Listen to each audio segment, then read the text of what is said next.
Well, welcome everybody to Human Meet Machine.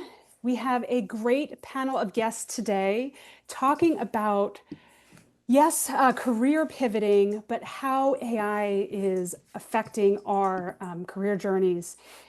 I know Richard is excited to talk about that because he is on the front lines of navigating the job market due to AI. But just to give you a little bit of context about who we are and what this meetup is all about. So our mission is to build a diverse community of AI professionals, both technical and non-technical, and we want to support each other in the beginning of and throughout our journey, whether you are in the technical field, software development, whether you are dabbling in AI in some other field. But this is an inclusive community, and we want to be able to guide people because we are in this together. I am on a mission to help prepare the workforce for this fourth industrial revolution that is here. But this is an opportunity to have an open dialogue with people who are on the front lines of navigating this change. So boots on the ground, everyday people, how are we dealing with this, and how can we help each other along on this journey? So I'm excited to have my four panelists today.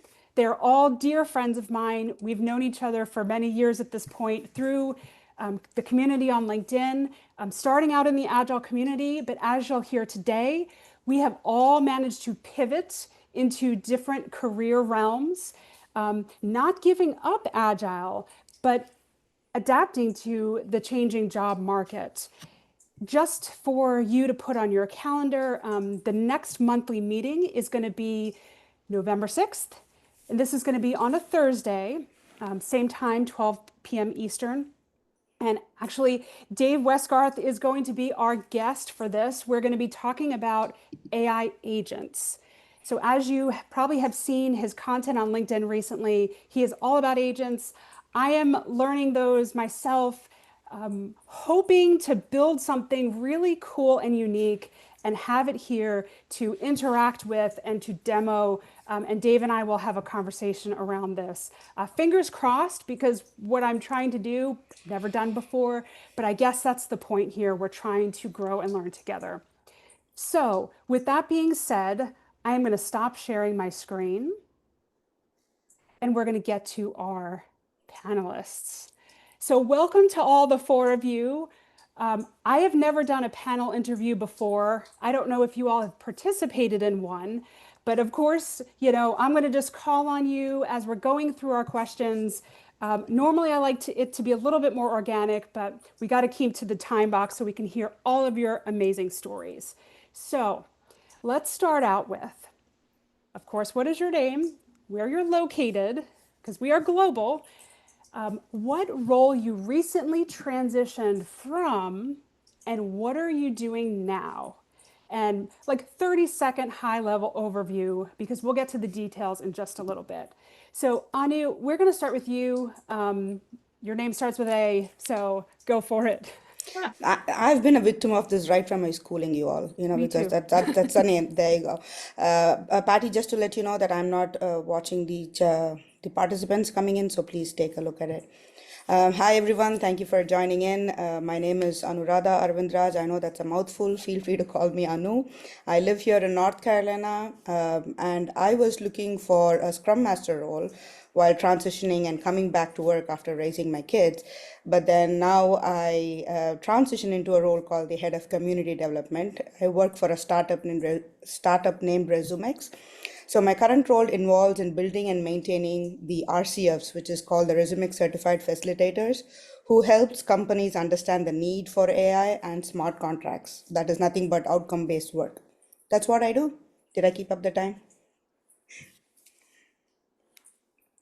All right, excellent. Thank you, Anu. Let's go to Nisha. Hi everyone, I'm Nisha Joshi. I'm based in Leighton Buzzard in the UK. A fun fact, even John Travolta has been to this little town. I'll let you look it up. There's a narrow gauge railway here that is years and years old. And yeah, so he's visited it with his son Ben in 2013. I've spent over 2 decades leading change and delivery across sectors like media, finance, tech, for example. And over the last couple of years, I've transitioned from being a principal consultant working for an organization on a permanent basis to someone who is self-employed, consulting as part of my own company, building my executive coaching practice, and still keeping my hand in agile delivery as a delivery leader. That's me in a nutshell. Excellent. Thank you, Nisha. All right, let's go to Richard. Hi, I'm Richard Samela. I am just outside of New Haven, Connecticut. If you're not familiar with it, it's more or less the pizza capital of the world. Don't argue with me. Dave Portnoy and his One Bite Pizza Reviews agrees. He'll tell you if you disagree, you're wrong. And I'm going to agree with him on that. And probably the only thing. I started off my career as a software developer. I transitioned into product management. And in this latest turn, I found myself struggling to land a new role, seeing the changes in the marketplace. And when there are no roles available, what do? You make one. So I became a founder. I've created a company where we are building a new AI-based hiring platform that will help everyone transition into new roles. And that is definitely needed, Richard. So thank you for taking up that mantle, because I know it's a mess out there, but we'll get there. And finally, rounding us up, Dave. Hey, hello everyone. My name's Dave Westgarth. Like Nisha, I'm based in the UK. I'm at the opposite end in the northeast, in the best city in the country called Sunderland. And we've got the best football team in the country as well. So if anyone watches the Premier League, you'll see a lot more of us this year. I've been in technology for over a decade now, started as a developer and then took a step into project management. I know called the FBI, there's a project manager on an Agile call, and then went through to Scrum Master, delivery manager, and now head of delivery at a new consultancy called Unify. And hoping I'll be able to show you guys that project managers may not be the bad guys you think they are. We're probably more alike than we are different. And I loved that quote. I put that out on LinkedIn, right? Project management is not an evil word. Although I guess but we'll get to that. We'll get to that, Dave. All right, let's move on to our first official question, because this is what we're all here to learn. As Richard mentioned, as I mentioned before, and as you all know, the job market is shifting and changing so quickly. All five of us have pivoted from agile role proper, the proper titles, to other roles pretty recently. So I want to kind of go around the room, have everybody say, when did you start to get the willies, so to speak? Like, when did you start to feel like it was time to look at pivoting from your previous role? Why? And I always want to dig into this, but did you have any hesitation or fear around pivoting? So we're not going to go in the same order every time, just to mix it up. So I'm going to start with Dave. Big question, but give us your answer, please. Okay. So I think it's been around 5 years since I've noticed a bit of a change. The market was really strong for a long time, and you sort of noticed a lot of what I term sort of novice or junior practitioners making their way into rooms where previously it would have been sort of more experienced, more longer serve project management types. And I think that was probably because agility and especially Scrum were sort of new at the time. I think we're in an era now where it's not new anymore. And one of my sort of questions for Agile nowadays is Agile or even Scrum still a disruptor at this point, more than 20 years in? I'd suggest probably not. It's not as much of a differentiator as it once was. And that sort of gave me the nudge to broaden my horizons a little bit and make my way into something a little bit more far-reaching, I suppose. It's one of my sort of hot takes on delivery management, and everyone doesn't agree with me, but I see it as sort of an abstraction layer that sits above these other roles like project manager, program, Scrum Master, Agile coach.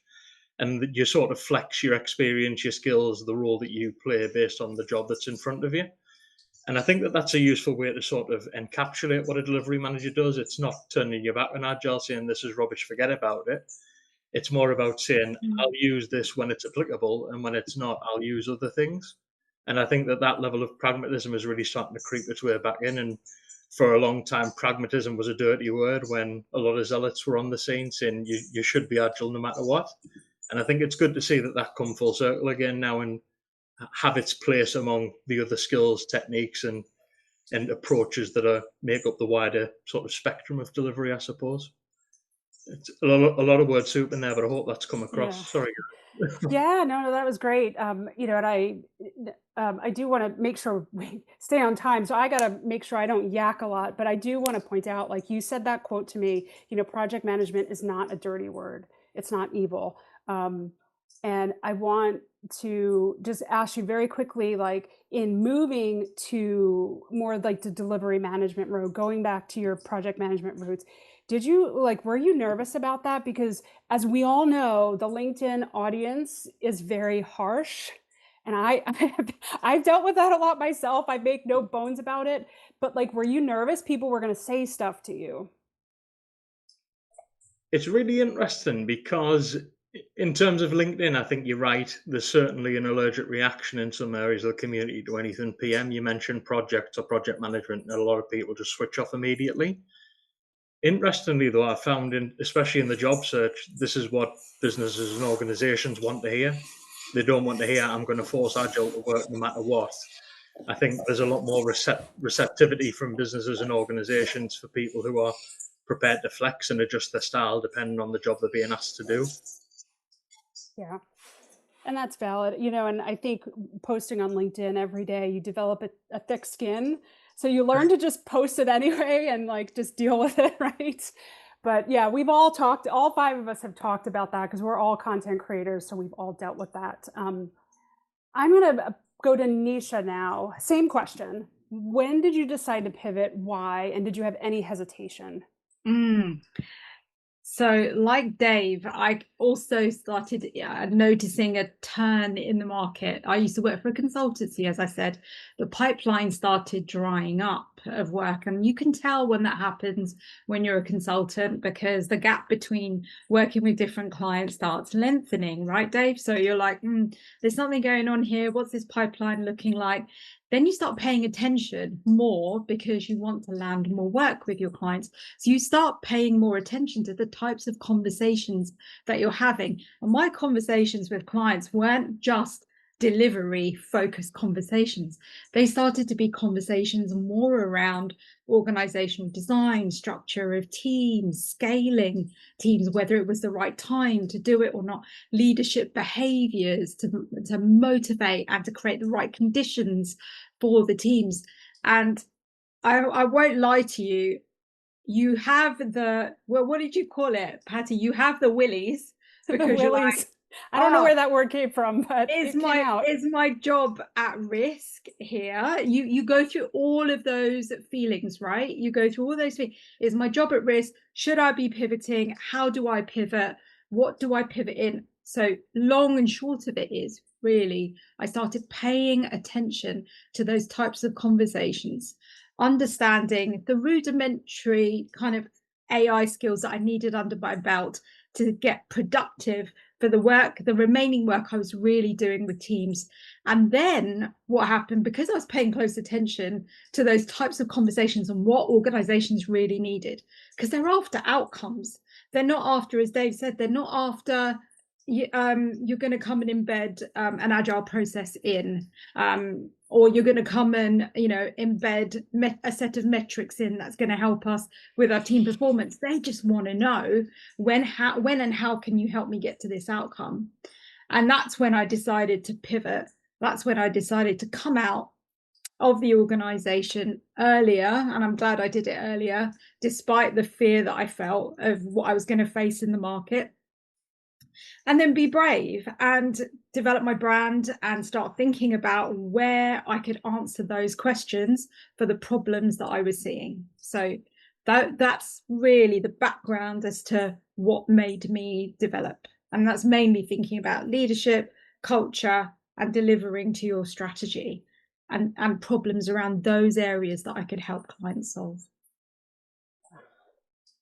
So Willies, it's really about pushing yourself out of your comfort zone, Isn't it? and feeling like, I don't know how to do this. Like I said about my AI agent that I'm going to figure out how to build. I don't know how to do this, but I'm going to figure it out. I'm going to do it. And just having that confidence that you're intelligent enough, that you'll land on your feet. And of course you have. So, I want to move to Anu now. Now, Anu, you're my sister, like right up the street, right? I'm like an hour and a half away from you in Charlotte, North Carolina. We've met in person. So I saw that I posted that picture up there on LinkedIn a few weeks ago. But I have talked to you so much about your journey to become a Scrum Master. And even, when we caught up a couple of months ago, you talked about, you knew it was the right thing to pivot away from searching for that role. Yes. So how did you know, right? Because you were trying to land a Scrum Master job, like an official one, right? A paid job. You've done that work a lot on, as a volunteer, helping many teams, but you were looking for that paid role and you decided, I am going to let that go, let it fly away, and I'm going to pivot to something else. How did you know that was the right thing to do? Because people will often keep going and keep going and keep going because they're like, I can't give up on this. I'm letting somebody down, myself maybe. So can you tell us about that? And again, were you afraid? Did you feel any hesitation to do this? Right. So these are all great questions, Patty. To answer it all in one, yes, I was scared because this is a field that I had trained myself a lot. I had created my support system around it a lot, and I wanted to become a Scrum Master for, and not because, that was the lane that I was going, because I knew inside me that I can get the work done, because that's what all Scrum Masters are doing, right? Like you help the team, you help them be there to get the work done. Basically, you help them in any capacity that you can. And believe it or not, my husband calls me, I'm the project manager in the house because I get the work done. So I thought, maybe I'd be good at this. And this is what I started learning. And what made me pivot, or actually I didn't pivot, this job landed to me, is when I noticed I was not even landing an interview. Not because, there were so many people trying to transition at that point in time. There were so many people with years of experience. And I did not understand what was happening, right? Like the market was already shifting behind. The AI was going to be in picture already, and there was something happening, and I did not know why it was taking so long. And me being, I don't know, the perfectionist, I guess, and you have the syndrome, the imposter syndrome in you, saying that, am I fit for this job? I think I'm only 80% there, I'm not even 90%. Should I be applying for this job? So even the ones that I applied, with the network that I had, with people and the connections that I had, I was not landing an interview. And I was, okay, when one job came my way, and I thought, okay, this has my strengths, this is where I can shine. This is something that I've been doing for the past couple of years, with all the volunteering experience, with all the meetup experience, and with building relationships and networks. I would shine in this role. So should I be taking this one up, or keep chasing my dream as to becoming what I wanted to be? And at that point in time, of course, you all also want to get paid, So maybe, I should try this for a while to see if I can shine. And God, was I right? I got into this role. Now, if you have not seen me posting about me, like being a Waldo and going around places and, going to conferences, I get to develop the community of people that I'm developing here for this organization. And it is a startup. So we are as agile as we can be. So I'm still in that space. I still get to learn a lot, and I'm enjoying, connecting people and talking. So I think it was a right move that I made, Patty, from not chasing what I wanted to, but then pivoting and becoming the best version of myself. Yeah, and I think it goes back to, I think something that I posted, was it Sunday, with the Yoda on LinkedIn. It's not about the job title. Yeah, We are still absolutely. able to apply these skills I'm no longer an Agile coach. I work in a different part of the business now, but I am still applying everything. And people are asking me to help them with these Agile skills, right? Just a big bucket. We're not going to go into a lot of details what that means. But yeah, it's not about the job title. It is It's not. about your skill set, and that's becoming more and more prevalent as I am looking around in the world. It's about the skills. It's not about the title. So thank you, Anu. Thank you. I know we've been on this journey together for a long time, so I'm glad that you're finding success in your new space. Thank you. I want to go to Richard now, and I saved you for last because this is sort of segueing into the next question about the job market. So I'm sure in your answer, Richard, you will encapsulate what's going on in the job market. But again, like, when did you decide it was time to pivot? Why? Yeah. I mean, this started quite a while back where I got laid off from a job, and while that job kicked my ass, it actually took my confidence away. So after getting let go from that job, I started building some tools using AI so I could rebuild my confidence and what I know and get those interviewing skills back.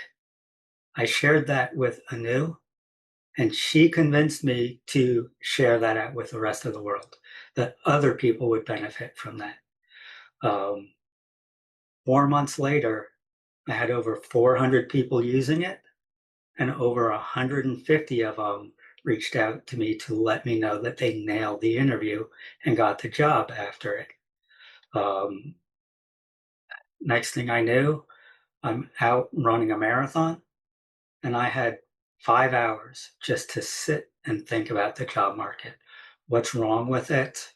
What's going on with AI, chat GPT, resumes, hiring process, etc. And let me tell you, 5 hours of thinking by yourself is a long time. So I actually, in my head, came up with a business plan, finished the race, spent a couple weeks actually documenting it out, and then going around and interviewing people. I interviewed well over 300 people, candidates, hiring managers, recruiters, HR professionals, to really understand what's going on in the market. Putting my full product management toolkit to use to pull this together. Angie, she was one of the people that I interviewed very early on in this, and getting some feedback. And then, right, after pen to paper, now it's code to screen. We started building it. Hesitation. I wouldn't say did I have hesitation or fear, because I still do. It doesn't go away, right? So yes, I do have hesitation. I do have fear. I have that every single day. I've got over 1,400 people who have signed up for a beta, and I'm still working to get it to MVP. Right? So fear, am I going to be able to make this happen? Are people going to be disappointed? Is it going to help? Is it going to fix some of the things that are broken? I don't know. I believe it will. Other people clearly believe it will, otherwise they wouldn't have signed up for it. But yeah, I definitely have fear on that. And to kind of talk about the job market, right? People are looking for work. There are way more people looking for work than there are open roles. Companies have rolled back on hiring. It's specifically hit, a lot of the agile practices quite hard. And the reason being, because those have become table stakes for just about any role. If you don't understand agile, understand the practices, you're not going to get any role. You have to know those, but it's not a differentiator. It's just the baseline of what you need. And then you have people, right? Everybody is using AI to generate their resumes. So you have hiring managers who get 1,000 resumes in a day, and they all sound the same. There's no differentiator for people because they're all generic. They read like job descriptions instead of outcomes. And so now hiring managers don't know who to hire because they all sound the same. And I'm kind of going to leave that there and see what follow-up questions Patty has. Yeah. Well, it just makes me think about, all five of us are on some level content creators. And the first time, and I know, Anu, we've had a lot of conversations around this, making yourself visible on LinkedIn, building, not just building an audience, right? Because getting more and more difficult, but building relationships. And the five of us know each other because we are constantly building these relationships with each other on LinkedIn, supporting each other on our career journey over the past few years now. So I think that is critical, but you still have to get your resume through the ATS or the application. So there's that piece of it as well, but hopefully you build relationships that may be able to open the doors for you. But let's jump to another question now, in the interest of time. And I know all of you kind of touched on this a little bit, but maybe a little deeper. How did you pivot? Like, what did you do? How long did it take you? Did it take you longer than you expected? But more importantly, what did you have to overcome to land that new role? Whether that's internal or whether that's external, because both come into play. Let's start with Nisha. How did I know you were going to pick on me? I don't know. Because I have this little voice in my head going, oh, this one should, yeah, this one's juicy. She's going to go for you. Right. So for me, it wasn't, I took 18 months of experimenting. You're looking at someone who was so scared. You've got the voice ability to leave voice notes on LinkedIn. So instead of messaging someone, you can leave voice notes. And during COVID, my story is that I was looking for a job, right? I had taken some time off.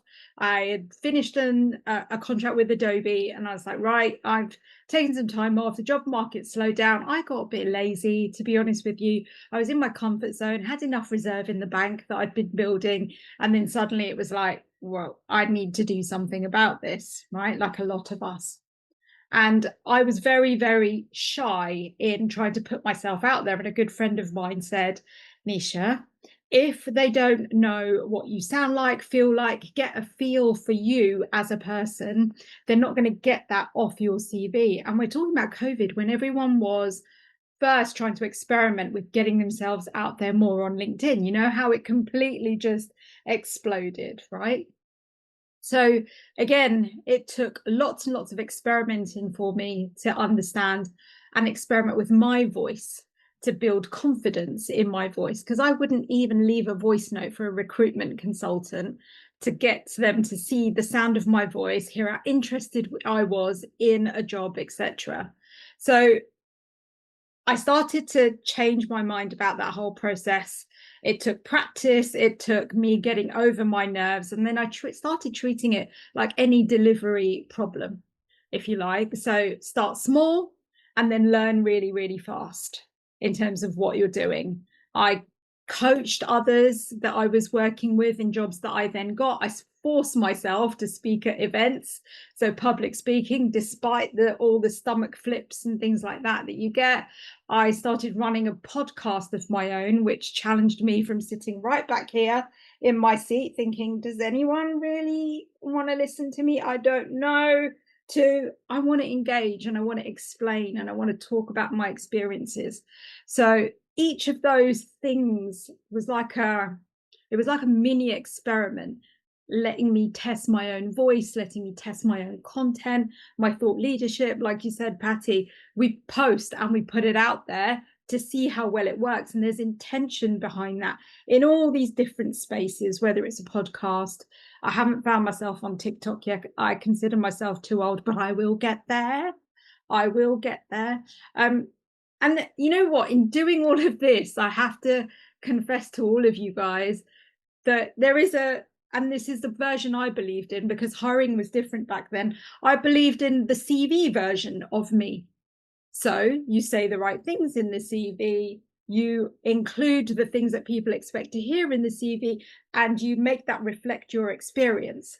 But the past few years have shown me something really different, that you've got to let go of that CV version of yourself, because in this exactly in the same way that Richard expressed, there's 1,000 other people going for a role that are going to attack the an agent, or how they've curated their GPT to help answer some of those questions that people are looking for.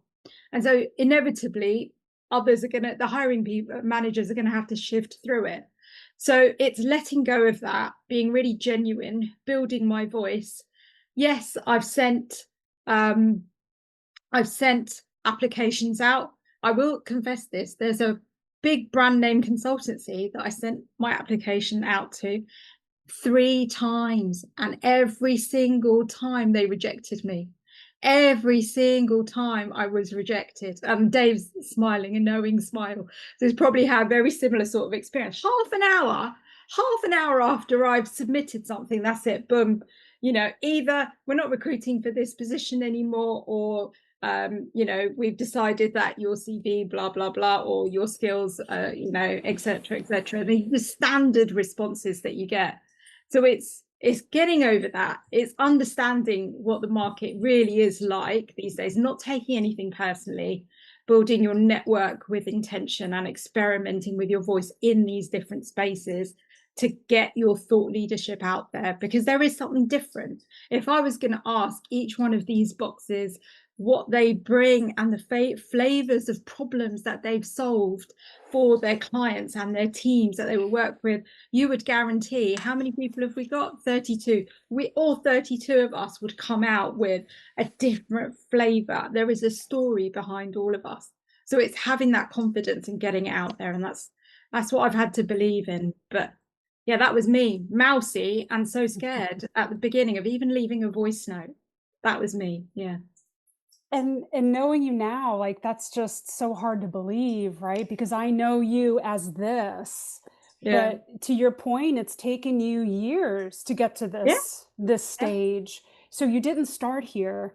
That's why it's really important not to compare yourself to somebody else's highlight reel, right? All the things that we see on social media, everybody's on their individual journey. Don't compare yourself to other people, because you don't know where they came from or what they're dealing with behind the scenes. Yeah, frankly. Yeah. So I'm gonna you called out Dave. I'm gonna switch to Dave. I want to ask you a question about, again, your pivot. Same thing, like, what did you do? How long did it take? What did you have to overcome? But like, did you have anything in, I'm specifically thinking about like the judgment of the Agile community. And I say this because, we deal with this on LinkedIn, and that's the bubble, right? You go out in the rest of the world, people don't treat you like that. But like, did you feel at any point like, I'm going backwards to project management? Didn't we evolve from that? So I want to like poke at that a little bit. It's really interesting, and it does give you a sense of cognitive dissonance. I'll try and call out a few themes as I walk my way through this, but when I started considering branching out or going somewhere else, the first thing I thought was, let's diversify my skill set a little bit and broaden what I can bring to the table. And the first sort of theme or motif I'll bring in is certification. I know the Agile community broadly hates certifications now. Anyone who's connected with me on LinkedIn probably knows I love certifications, and that's a really easy way not only to overturn your current skills and develop your new skills, knowledge, all the good stuff that you want to move into. If you do it the way I do it and showcase it publicly, it's a really easy way to demonstrate your commitment to learning. You create a track record of being a lifelong learner, and it gives you a huge body of evidence to talk about in an interview when you're talking about the new skills you develop and new things that you're excited about, or the bits that you want to continue to move to. And yeah, you're right. There was a bit of a. I'll not labour the project management point, but you're right. Again, on LinkedIn, it's very easy for people to say, "Why are you concerned with project and program management? Why are you wasting your time there? There's bigger and better things," which I agree with. Project management, program management. This isn't a perfect solution, but it gives you options. I always remind them, Agile and Scrum aren't perfect solutions either, as we know quite well by now. It's failed in quite a lot of different places. I think we can all say it's not the secret sauce it was built to be. But another interesting one, I've also, so when I initially transitioned from a developer role into more of a project focused role, I was in sort of a really nice little niche because I could straddle the technology and the business side quite well because I came from being a full time developer into more of a delivery focus. Over time, those technical skills started to atrophy. So I also wanted to make a push to develop those. And I've made a bit of a push on cloud, data, and AI over the past few years. And there's a similar sort of opinion in agile circles around why you're developing your technical skills.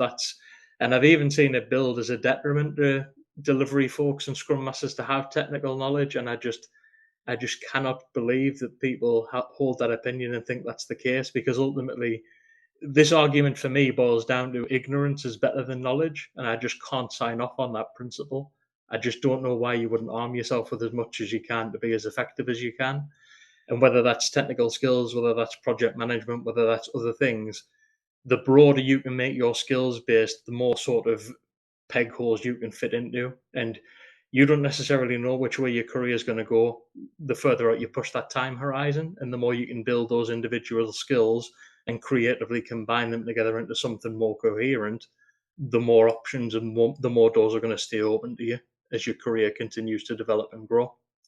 And just the final point, I think I do this all the time, but if there's one thing I would give anyone who's a job seeker, at least once a week, be talking about something new that you've learned, or a new certification you've picked up, or something else that you've tried, and talk about how it's went. The more you can show that you're adaptable and open to learn and continuing to learn new things, the more and more of an attractive option you look to employers and new teams that you want to become part of. Yeah. And that you said something earlier, and I think somebody else mentioned this at all. Richard, Agile is not a differentiator anymore.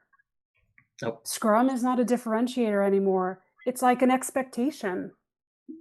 And not that everybody's Scrum or everybody's Agile out there, but you're just expected to have worked on an Agile team or know how to do these things, so to speak. So what else you got, right? What else have you got? And I know that the Agile transformation, I don't know if that's a dirty word, and I guess I should not care, but Agile transformation only went so far. There's so much of the business that really didn't experience that. I work in learning and development now, and I'm seeing that everybody could use Agile and Scrum. But be that as it may, I'm going to bounce to Anu now, and I'm going to ask you, you were working as a Scrum Master, and now you've pivoted to a completely, kind of like myself, different part of the business. How are you applying those Agile and Scrum skills to this new role? Right. That's a great question. So, as I said, I talk to, I'm building a community of people called the Resume Certified Facilitators. And these are all people from the training space, from the Agile space. And it is very easy for me to connect with them. It's like, I know I've been there, and I've been that person. So where they are coming from and what we are trying to do together for an organization through them, it makes my job very easier.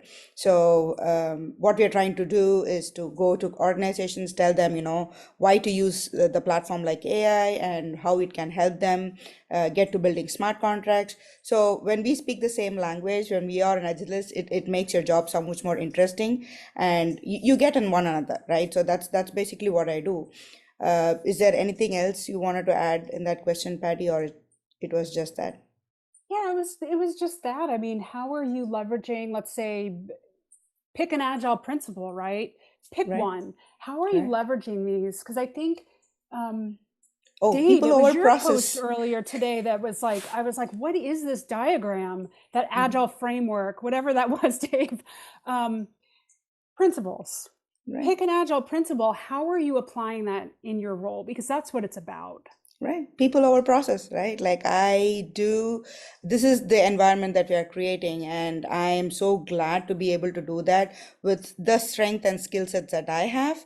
And we are trying to also set process in place. So I'm the person who's here in the US trying to promote the organization. So I do have to set a lot of process. So it's both goes hand in hand. And, as the organizations are either transforming from agile to AI or trying to keep agile and AI together. So we are trying to find ways where we can make lives easier for the people and the smaller organizations where they can use AI, because how much ever we want to talk about, there is still some at the back of the mind, people like, it's for probably for privacy, for data, people still don't want to use AI.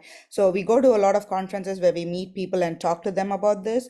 So it helps me, understand where the pain point they're coming from the agile space, and tell them why they should be wanting to use AI, or give this at least a try, because this is going to, at the end of the day, as Dave said, make their jobs much more easier. Yeah. Thank you. Thank you. And that's what it's about, right? Applying the principles. As I mentioned, maybe to some of you, like the teams that I work on do like little bits of Scrum. It's better than nothing. It really is.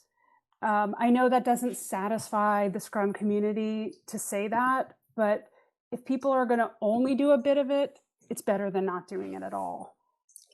Because I see the difference. Be that as it may. Last question, I'm going to turn to Richard. I want to talk a little bit about, you mentioned about using your product management skill set to launch this startup. And I want to go to the more broader context of entrepreneurship. Because everybody has this dream of quitting corporate America or quitting the big corporation and going out on their own, and the grass is greener, and I'm going to be free, I'm going to be my own boss. And, I'd like you to talk a little bit about that. What is the reality of choosing to be an entrepreneur? But also, how is your product management background help you find more success than maybe you would have otherwise? So I don't know if I'd recommend jumping into entrepreneurship for everybody, because guess what? You're the last person who gets paid. If you have people working for you, you need to make sure they get paid before you get paid. You talk about insecurity. I can't remember the last time I had stable income coming in. Most of it, my income comes from doing odd jobs. So I don't know if it's for everybody, but I'm confident in myself because I brought products to market elsewhere. Right? As a product manager, I've been bringing products to market and knowing go-to-market strategies, knowing how to evaluate and do the research, understand the trends, listen to the asks and understand the needs. I've been doing it for over 15 years. So being able to transition that to something you're passionate about versus something someone else is passionate about is pretty easy. It's second nature. I'm not doing anything different than I would be, except I'm doing it for myself. But it's also necessary, because if there are no jobs out there, you've got to find a way to make something, to make some money. And if that means taking that leap of faith in yourself, you take that leap of faith in yourself, because anything is better than nothing. And I know there were more questions in there that Patty asked that I probably missed. So No, I know sometimes I have this tendency to ask 4 questions at the same time, but it just makes me think of a number of months ago when JJ was on. We all know, the panelists, we all know JJ, but he was talking about taking the leap and becoming his own boss, right? Developmental coach. But he also kind of wrapped that up in also moving to another country. So he didn't recommend that, but it's a lot of change. And it's not easy because you have to wear all the hats and you have to learn them pretty quickly. You don't realize what everybody else does in an organization until you have to do all of it yourself. But, so it's not for the faint of heart, but to your point, if you have these product management skills, you know how to bring a product to market. And that's what being an entrepreneur is, bringing a product to market. So I look forward to, continuing to follow your journey, because the job market, hiring, applying for jobs, all of that really needs help, as you know. That's why we're all here. With that being said, we're getting close to the end of time here. I wanted to just maybe go around the room one more time. Any final thought that you have for our audience? Anything you want to wrap up what you said with a little bow, and then we'll have maybe like 5 minutes for questions. So Richard, since I'm looking at you, why don't we start with you? Let's see. If you have a job, hug it with everything you can. You may have the worst boss in the world, but that paycheck that you can count on is worth it. If you don't have a job and you're searching, think about your job search as a product manager. Understand the market. Understand not what is in the job description, but understand the problem that company needs solving for. And then instead of talk about how you've done the things in the job description, talk about how you've solved that problem, because that little thing is going to make you stand out above the 1,000 other people. Amazing. Amazing. That's like mic drop. Absolutely 100% it. Look at all the thumbs up and claps. Let's go to Nisha. I'd like to build on what Richard said just there, and I absolutely believe in being really vocal about the problems that you've solved for your clients and the companies that you've worked for. The other thing I would say is don't wait for the market to validate you. Don't seek validation from the market. Create your own experiments where your own skills and your hard-won experiences can be seen. That's how I'd wrap it up. Yeah. And that's, you mentioned this because that's what I'm doing on LinkedIn now, right? Mm-hmm. I moved to upskilling myself on AI. I write about it. I write about my successes, my failures, my thoughts about what's going on out there. And it does take a lot of vulnerability, mm-hmm. but people see that you can solve a problem, or you can handle challenge, or you can pivot. And that's really important. So, yeah.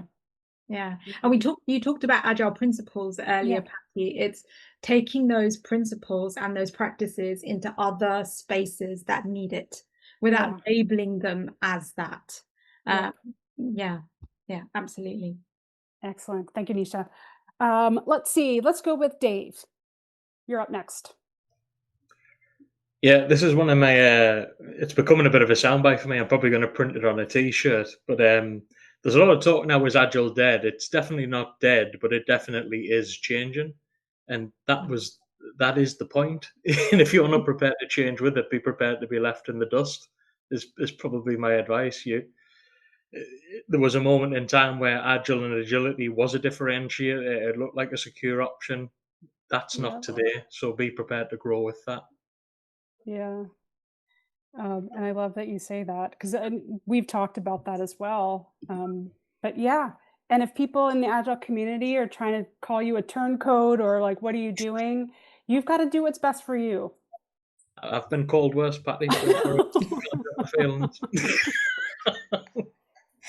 Turncoat, that sounds like, I don't know, Revolutionary War terminology. But anyways, yes. So Anu, we're going to wrap up with you.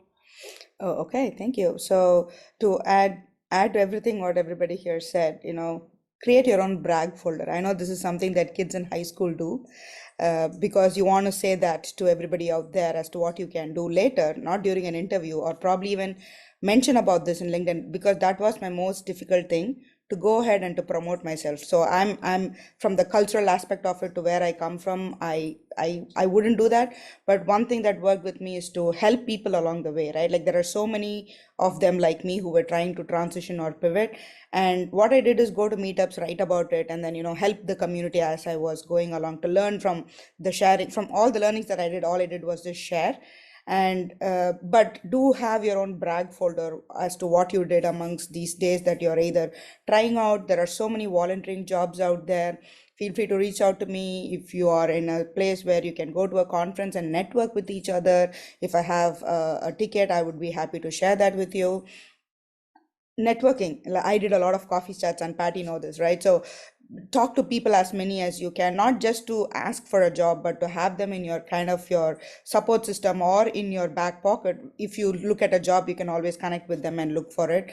And as Richard said, I go to a lot of conferences and I meet a lot of people coming there to just to network, and to to be able to upskilling themselves, to see what's going to land them tomorrow. Or they're mostly also afraid if they're going to lose their job. So if you have a job, hug it. But with your own mental sanity, give yourself the room to grow. Or talk to your people, create your own support system. That is very important, because without your self motivation, without the support system, it's very difficult out there to land a job right now. If there is anything that I or any of us here can do, please feel free to reach out to us. And I took the liberty in including everybody, because we've been there and done that. And we'd be happy to help you in any way we can. Thanks, Patty. Yeah, thank you, Anu. All right, we have time for maybe one or two questions. So, anybody got one for anybody? You have either done your job absolutely well, or they just did not get you at all. Just kidding. I have a question. Sorry. Yeah, go ahead. Hi, everyone. Hi, Patty. Thank you for setting this, and thank you, Anu, for inviting me. I heard Richard say he has something that kind of helps people with jobs. I don't know if he provided the link. I don't know. How can I get that? You talk about some type of AI agent. I don't know, something that you created to help people with interview. Yeah, I will put that either in the chat, or if you're on LinkedIn, shoot me a message on LinkedIn and I can share the link with you. Thank you so much, Richard. Thank you, everyone. Yeah. Of course. Can I share? And I don't know if I'm supposed to have questions, but I have a question. Oh, Sure. Go for it. Who is it for? Nisha, Oh, when are you going to get me? When are you going to get me back on the delivery space? Oh, Now that I can talk about what I'm yes. bringing to market. I'd There you go. love to. Now that this was an idea that you were forming whilst you were running when we last spoke, and I was getting excited about it. So yeah, absolutely. Let's you and me talk after All right. this. There you go. I wanted to give a tip, guys. Patty, may I do that in terms of something Sure. that's worked for me? Yeah. So what I've started to do is, obviously in our networks, you will meet a lot of people who are hiring managers, heads of delivery, head of technology, CTOs, CIOs, etc. And you'll have connected with them as part of being with this organization. When you're looking for jobs, get back in touch with them. Book in virtual coffees. Ask for a period if there are any problems that they need you to solve through quick fire consultancy, and offer that. And I've offered it for free before. Do you like half an hour of consultative chat to throw around ideas, etc.? And doing those kind of things will help you A, get a bit more of an idea of the problems they're trying to solve, and B, get your foot in the door again. So even if you manage to do, I don't know, half a day's worth of consultancy with someone who's been a hiring manager or who's actively solving problems in their organization, you've still got a really good idea of what they're doing. And that is, again, it's content, it's great experience that you can write about, and you could get your foot in the door. So that's one tip that has worked for me, that I would say, guys, like, tap into your network in those spaces if you can. Yeah. Well, that is a great way to end. I know we are right at the top of the hour. Thank you for all of you for coming here and sharing your information and journey with us. As Ange put in the chat, I will clean up this recording. I will email it out to everybody, both attendees and both, the huge list of folks that couldn't make it today. So that will be in your inbox next week. And please look forward to the next one with Dave. We'll be talking about AI agents, hopefully sharing something with you live on the call. And have a great rest of your Tuesday. Thank you. Thank you, everyone. Thank Bye, you. everyone. Well.